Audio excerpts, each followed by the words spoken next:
Salam dan bahagia Bapak Ibu Guru. Di sini saya akan melakukan aksi nyata 2 tentang kurikulum merdeka. Modul 2 menyebarkan pemahaman mengapa kurikulum perlu berubah. Sebelumnya kita harus tahu apa itu kurikulum. Kurikulum merupakan seperangkat atau suatu rencana dan pengaturan mengenai bahan pembelajaran yang dapat dipedomani dalam aktivitas belajar mengajar. Intinya, kurikulum adalah rencana pembelajaran. Oleh karena itu, semua pihak yang terlibat dan berkaitan langsung dengan fungsi kurikulum ini wajib memahaminya. Kurikulum itu bersifat kompleks dan multidimensi. Kurikulum dapat dimaknai sebagai titik awal sampai titik akhir pengalaman belajar siswa. Kurikulum diibaratkan jantungnya pendidikan.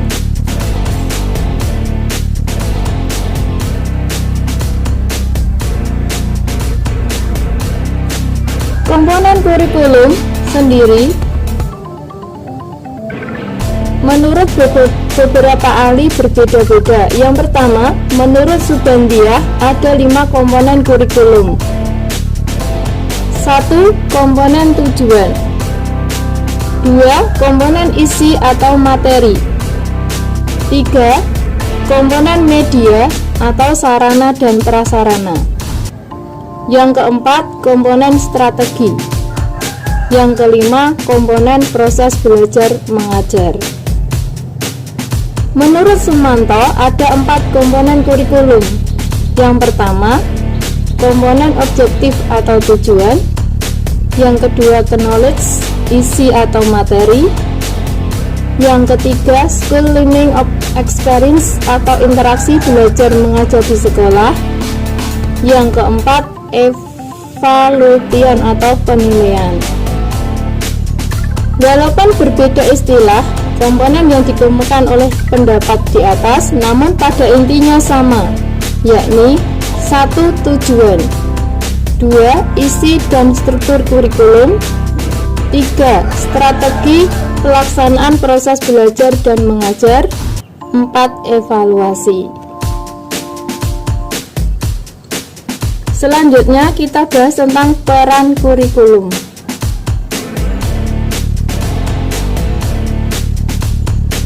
Peran kurikulum yang pertama, kurikulum mempunyai kedudukan dan peran yang sangat penting dalam pendidikan. Yang kedua, kurikulum berperan untuk mengatur dan mengarahkan agar tujuan pendidikan itu dapat tercapai dan tidak melenceng dari tujuan yang telah direncanakan. Yang ketiga, peran kurikulum sebagai pedoman dan acuan dalam pembelajaran. Nah, di dalam pengembangan kurikulum perlu diperhatikan kemerdekaan murid dalam belajar, karena kemerdekaan murid dalam belajar adalah jantung pengembangan kurikulum. Selanjutnya, fungsi kurikulum. Yang pertama, fungsi kurikulum secara umum. Secara umum, kurikulum dijadikan alat atau model yang digunakan oleh setiap institusi untuk mencapai tujuan pendidikan nasional. Yang kedua, fungsi kurikulum untuk sekolah dan dinas pendidikan, yaitu menyeragamkan suatu pembelajaran yang dilaksanakan di sekolah tersebut.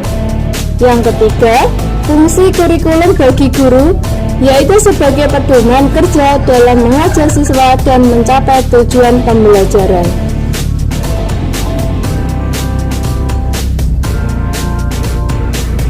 Nah, selanjutnya kita membahas mengapa kurikulum perlu berubah.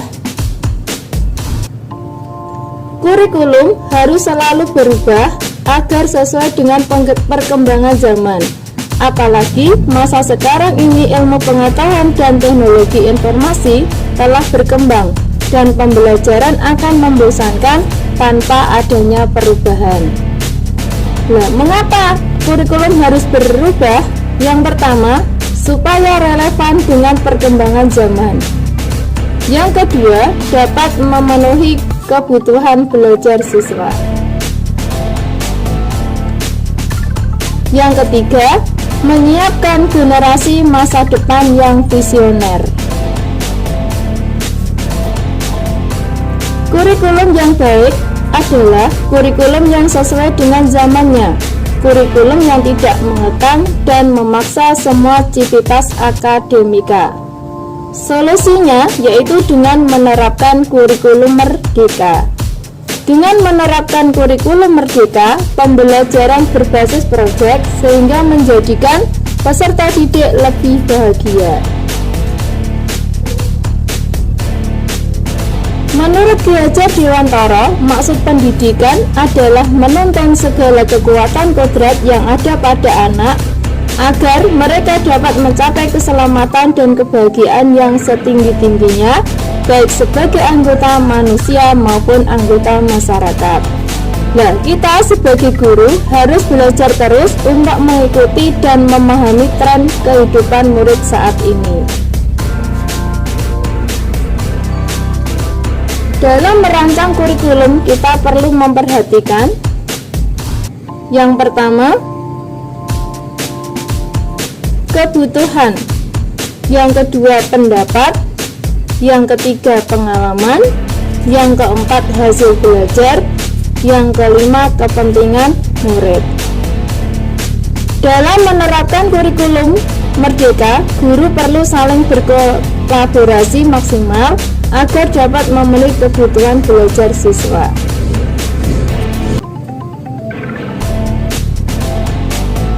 Selanjutnya kita bahas tentang penerapan kurikulum merdeka di sekolah. Dalam menerapkan kurikulum merdeka di sekolah, sekolah perlu melakukan adaptasi terlebih dahulu. Bentuk adaptasi kurikulum merdeka harus sesuai dengan kebutuhan murid di sekolah agar dapat dituangkan ke dalam kurikulum operasional satuan pendidikan, atau kita menyebutnya dengan KOSP. Keanekaragaman latar belakang dan kemampuan murid merupakan tolak ukur adaptasi kurikulum operasional satuan pendidikan, guna memastikan setiap saat murid akan berkembang sesuai dengan zamannya.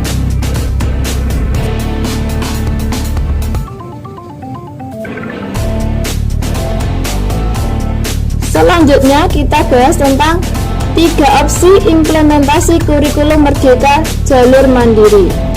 Yang pertama, mandiri belajar.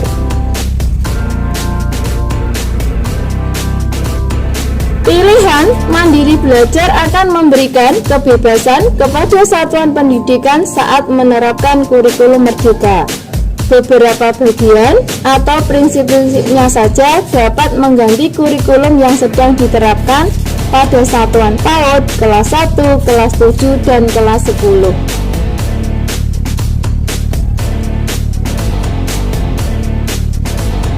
Selanjutnya, yang kedua, mandiri berubah.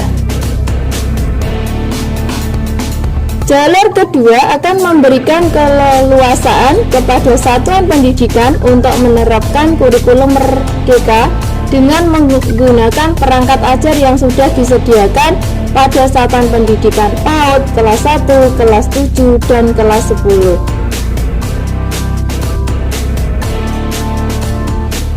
Yang ketiga, mandiri berbagi. Sekolah bisa mengembangkan sendiri perangkat ajar dalam proses penerapan kurikulum merdeka. Jalur ini juga memberikan keleluasaan kepada satuan pendidikan dalam menerapkan kurikulum merdeka dengan mengembangkan sendiri perangkat ajar pada satuan pendidikan PAUD kelas 1, kelas 7, dan kelas 10.